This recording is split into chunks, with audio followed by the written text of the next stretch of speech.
Hello students, welcome back my YouTube channel GS academy. প্রিয় ছাত্র বন্ধুরা, আজকে ক্লাসে আমরা সমবাহু ত্রিভুজ কাকে বলে ও তার প্রধান প্রধান 10টি বৈশিষ্ট্য নিয়ে আমরা আজকে ক্লাসটা করব এবং এই 10টি বৈশিষ্ট্য সহ চিত্র সহ তার কিছুটা বিশ্লেষণ দেওয়ার চেষ্টা করব, যাতে তোমাদের বিষয়টা বুঝতে একটু সহজ হয়। তাহলে দেরি না করে শুরু করছি। সমবাহু ত্রিভুজ কাকে বলে? ছবিতে তোমরা দেখতেই পাচ্ছ একটা ABC একটা ত্রিভুজ আমি ড্র করেছি। অর্থাৎ এই ত্রিভুজের তিনটে বাহু তো অবশ্যই আছে, অর্থাৎ একটা ত্রিভুজ। কিন্তু এই ত্রিভুজের একটা বিশেষত্ব হলো এই ত্রিভুজের AB অর্থাৎ এই বাহুর দৈর্ঘ্য এবং BC এবং CA এই দৈর্ঘ্য তিনটি সমান, তাই একে সমবাহু ত্রিভুজ বলা হয়। অর্থাৎ যে ত্রিভুজের তিনটি বাহুর দৈর্ঘ্য সমান তাকেই আমরা সমবাহু ত্রিভুজ বলছি।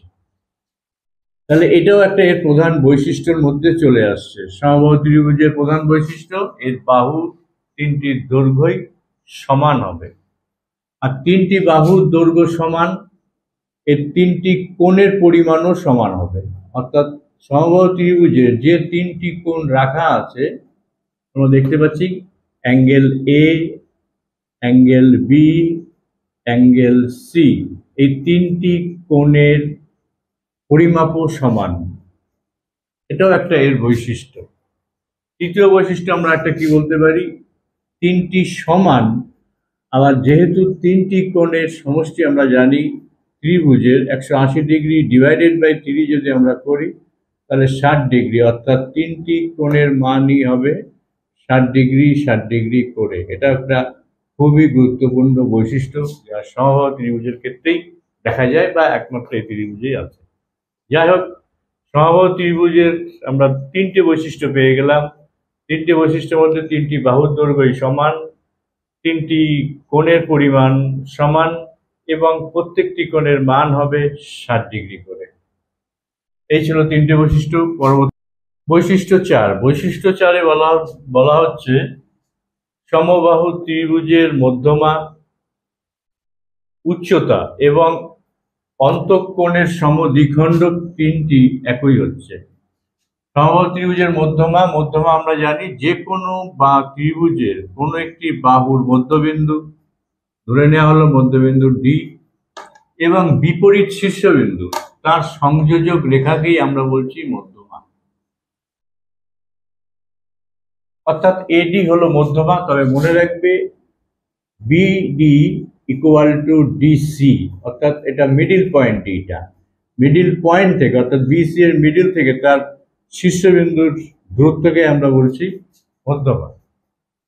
এবার ত্রিভুজের উচ্চতা এখান থেকে যদি আমরা তার লম্ব ড্র করি, সেই লম্বটাও ঠিক এখানেই এসে ছেদ করবে। অর্থাৎ শীর্ষবিন্দু থেকে যদি আমরা লম্ব ড্র করি তাহলে এটা D বিন্দুতেই এসে ছেদ করবে।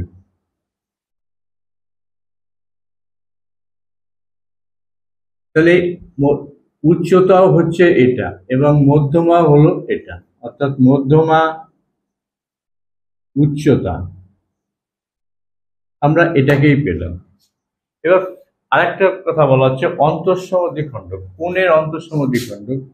অর্থাৎ এই যে কোণটা আছে এই কোণটাকে যদি এর মাঝামাঝি অর্থাৎ সমদ্বিখণ্ডন করা হয় তাহলে এই কোণটা, আমি এখান থেকে টেনে দেখাচ্ছি, তাহলে এই কোণটা এখানে এসে ছেদ করলো, অর্থাৎ এটা অন্তঃসম দ্বিখণ্ডক বলছি বিপি কে।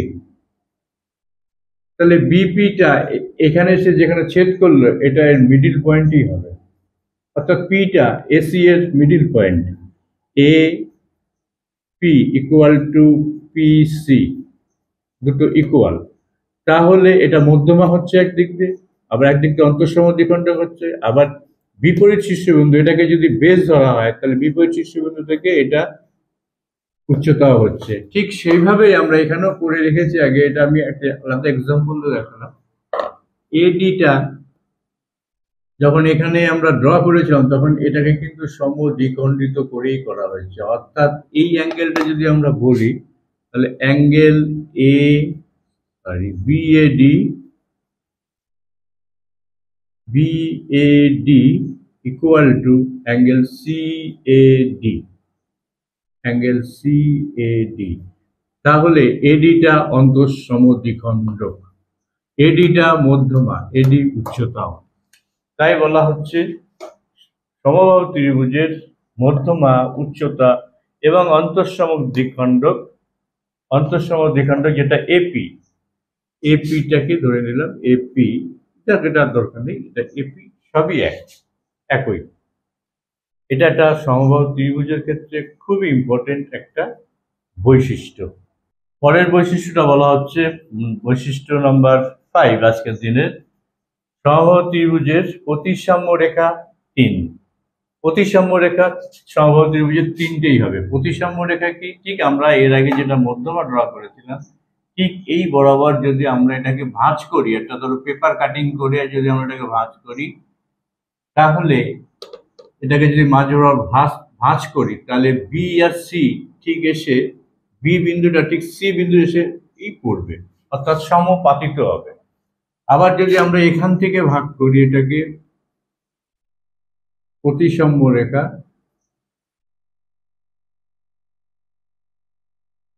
তাহলেও এইভাবে যদি ভাঁজ করি তাহলে সি বিন্দুটা এর উপর এসে পড়বে।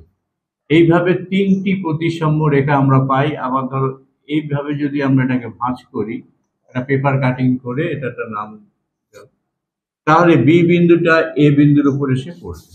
অর্থাৎ এইগুলোকেই আমরা বলছি প্রতিসাম্য রেখা। এরকম প্রতিসাম্য রেখা আমরা তিনটি পেলাম, অর্থাৎ তিনটি পাচ্ছি আমরা প্রতিসাম্য রেখা। তাহলে সমবাহু ত্রিভুজের প্রতিসাম্য রেখা সংখ্যা 3। চলে আসছি নেক্সট বৈশিষ্ট্য। 6 নম্বর বৈশিষ্ট্যে আমরা দেখতে পাচ্ছি সমবাহু ত্রিভুজের 120 ডিগ্রি এবং 240 ডিগ্রি কোণে ঘূর্ণন প্রতিসাম্য রয়েছে। অর্থাৎ বলতে চাইছে যে সমবাহু ত্রিভুজটাকে যদি আমরা এভাবে ঘোরাই, তাহলে বি প্রান্তটা পূর্ণ একবার পাক খেয়ে বিতে আসতে তার কোণ উৎপন্ন করবে 360 ডিগ্রি। এটা আমরা জানো, অর্থাৎ একটা পুরো সার্কেল যেটা তৈরি করলে এটা 360 ডিগ্রি হয়। এখন এই পুরো সার্কেল এটা ঘুরে বি বিন্দুতে ফিরে আসার পূর্বে ত্রিভুজের আমরা দেখতে পাবো 120 ডিগ্রি ঘোরার পরেই ঠিক সমবাহু ত্রিভুজটাকে আমরা আগের মতো অবস্থায় দেখতে পাবো। এভাবে ঘুরে আসলে এটাকে বলা হচ্ছে ঘূর্ণন কেন্দ্র। ঠিক এই বরাবর যদি তাকে আমরা ঘুরিয়ে দিই, এটাকে বলা হয় ঘূর্ণন কেন্দ্র। ধরলাম ও হচ্ছে ঘূর্ণন কেন্দ্র। এই ও বরাবর যদি এটাকে ঘোরানো হয়, তাহলে 120 ডিগ্রি এবং দেখা যায় 120 ডিগ্রি এবং 240 ডিগ্রি তার ঘূর্ণন প্রতিসাম্য কোণ রয়েছে। এটাও একটা ইম্পর্টেন্ট বৈশিষ্ট্য। সাথে আমরা দেখতে পাচ্ছি সমবাহু ত্রিভুজের পরিকেন্দ্র এবং অন্তঃকেন্দ্র একই হবে, অর্থাৎ একই বিন্দু হবে। পরিকেন্দ্র এবং অন্তঃকেন্দ্র এটা হচ্ছে সমবাহু ত্রিভুজের আমরা কেন্দ্র ধরলাম ও। পরিকেন্দ্র বলতে আমরা যদি এই ব্যাসার্ধটা নিয়ে কম্পাস বসিয়ে এরকম ঘোরায়, তাহলে এরকম একটা সার্কেল তৈরি হবে, যে সার্কেলটাকে আমরা বলছি পরিবৃত্ত। এটাকে আমরা বলি ত্রিভুজের পরিবৃত্ত। আর এই পরিবৃত্তের ব্যাসার্ধ হচ্ছে বিও বা এও এবং ওসি। তাহলে কেন্দ্র কোনটা পাচ্ছি আমরা? কেন্দ্র হলো ও। এটা গেল পরিবৃত্ত। এবার আমরা এই মাপটা নিয়ে, অর্থাৎ এটা সমান আছে, এই মাপটা নিয়ে আমরা আরেকটা অন্তর্বৃত্ত করতে পারি। এটা আঁকাটা খুব মুশকিল, যাই হোক ধরলাম এখানে ওপি আছে, এটা একটু নিচে অবশ্য ছেদ করবে, এটা আমার হাতে আঁকা আছে। যাক, এই যে ভিতর দিয়ে একটা বৃত্ত হলো যেটা তিনটি বাহুকেই টাচ করলো, জাস্ট স্পর্শ করে চলে আসবে এই বৃত্তটা, এটাকে বলা হয় অন্তর্বৃত্ত, ত্রিভুজের অন্তর্বৃত্ত।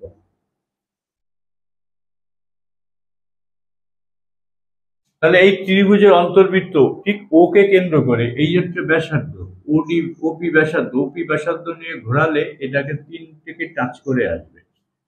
আবার ও বি ও বা এ ও ব্যাসার্ধ নিয়ে ঘুরলে 3টে বিন্দুকেই টাচ করে আসবে। তাহলে সমবাহু ত্রিভুজের পরিবৃত্ত এবং অন্তর্বৃত্তের কেন্দ্র একই, অর্থাৎ একই বিন্দু, সেটা হচ্ছে ও।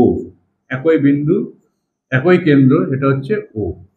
ও কেন্দ্র এই ত্রিভুজের ক্ষেত্রে ও হলো, অর্থাৎ বিন্দু একই হবে, অন্তঃকেন্দ্র এবং পরিকেন্দ্র একই। এটাও একটা খুবই একটা ইম্পর্টেন্ট বৈশিষ্ট্য সমবাহু ত্রিভুজের ক্ষেত্রে। 8 নম্বর বৈশিষ্ট্য আমরা দেখতে পাচ্ছি, সমবাহু ত্রিভুজের দৈর্ঘ্যকে এ ধরে নেওয়া হলে, অর্থাৎ এ ধরে, তার পরিসীমা হয় 3a একক। অর্থাৎ এই যে সমবাহু ত্রিভুজ, 3টে বাহু সমান, অর্থাৎ আমরা বাহুটাকে এ ধরে নিলাম, এ। তাহলে এর পরিসীমা, পরিসীমা মানে হচ্ছে কি, চারিপাশ দিয়ে যদি আমরা বেড়া দিই, এই ত্রিভুজটার চারিপাশ দিয়ে বেড়া দিলে, তাহলে সেটাকে আমরা বলছি পরিসীমা।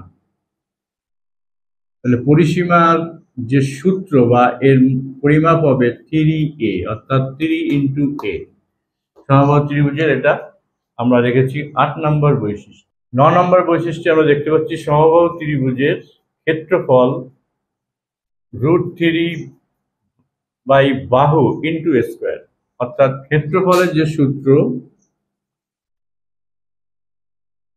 বা এরিয়া, ক্ষেত্রফল অর্থাৎ এরিয়া, জায়গাটা, অর্থাৎ ভেতরে এর কতটা জায়গা আছে, এইটা কত, যেমন আমরা কথায় কথায় বলি এত স্কোয়ার ফুট জায়গা, এই যে জায়গাটা আছে, এই জায়গাটাকে যখন আমরা মাপবো তখন আমরা square foot, square metre, square centimetre আমরা পরিমাপ করি। তাহলে ক্ষেত্রফলটা হবে এর যে দৈর্ঘ্য, ক্ষেত্রফলের যে সূত্রটা আমরা পাই 3√3/4 ইন্টু স্কোয়ার বর্গ একক। বর্গ একক এটা আমাকে লিখতেই হবে, বর্গ একক, আর এই ক্ষেত্রে শুধু একক। এটা ছিল 8 নম্বর, এটা 9 নম্বর বৈশিষ্ট্য। 10 নম্বর বৈশিষ্ট্যে আমরা কি পাচ্ছি? 10 নম্বর বৈশিষ্ট্যে দেখতে পাচ্ছি সমবাহু ত্রিভুজের উচ্চতার যে সূত্রটা সেটা এখানে আছে। সমবাহু ত্রিভুজের উচ্চতা √3/2 ইন্টু a। উচ্চতা আমরা এর আগেও জেনেছি যে একটা বিপরীত শীর্ষবিন্দু থেকে নিচের যে বেস, অর্থাৎ ভূমিটার ওপর যে লম্বটা ড্র করা হয় সেটাই হচ্ছে উচ্চতা। তাহলে এই উচ্চতাটা যখন আমরা পরিমাপ করব, এটা বাহু থেকে একটু কমই হয় সর্বদা। যাই হোক, তাহলে উচ্চতার যে আমরা ফর্মুলাটা পাচ্ছি, উচ্চতা √3/2 ইন্টু a, অর্থাৎ বাহুর দৈর্ঘ্য। এই তিনটে আমাদের পরিমিতি অঙ্ক করার ক্ষেত্রে লাগবে সমবাহু ত্রিভুজের। 8, 9 এবং 10 এই ছিল সমবাহু ত্রিভুজের প্রধান প্রধান যে 10টি বৈশিষ্ট্য। যাই হোক বন্ধুরা, আগামী দিন আরেকটি নতুন ভিডিও নিয়ে তোমাদের সামনে হাজির হব। আজকে তাহলে রাখছি। তোমরা যারা আজকে আমার চ্যানেলে নতুন আসলে, এই ধরনের আরো ভিডিও তোমরা দেখতে চাইলে অবশ্যই আমার চ্যানেলটা সাবস্ক্রাইব করবে এবং পাশে বেল আইকনটা প্রেস করে দেবে, তাহলে সঙ্গে সঙ্গে তোমরা এর নোটিফিকেশন পেয়ে যাবে। তাহলে আজকে এখানে রাখছি। Good bye.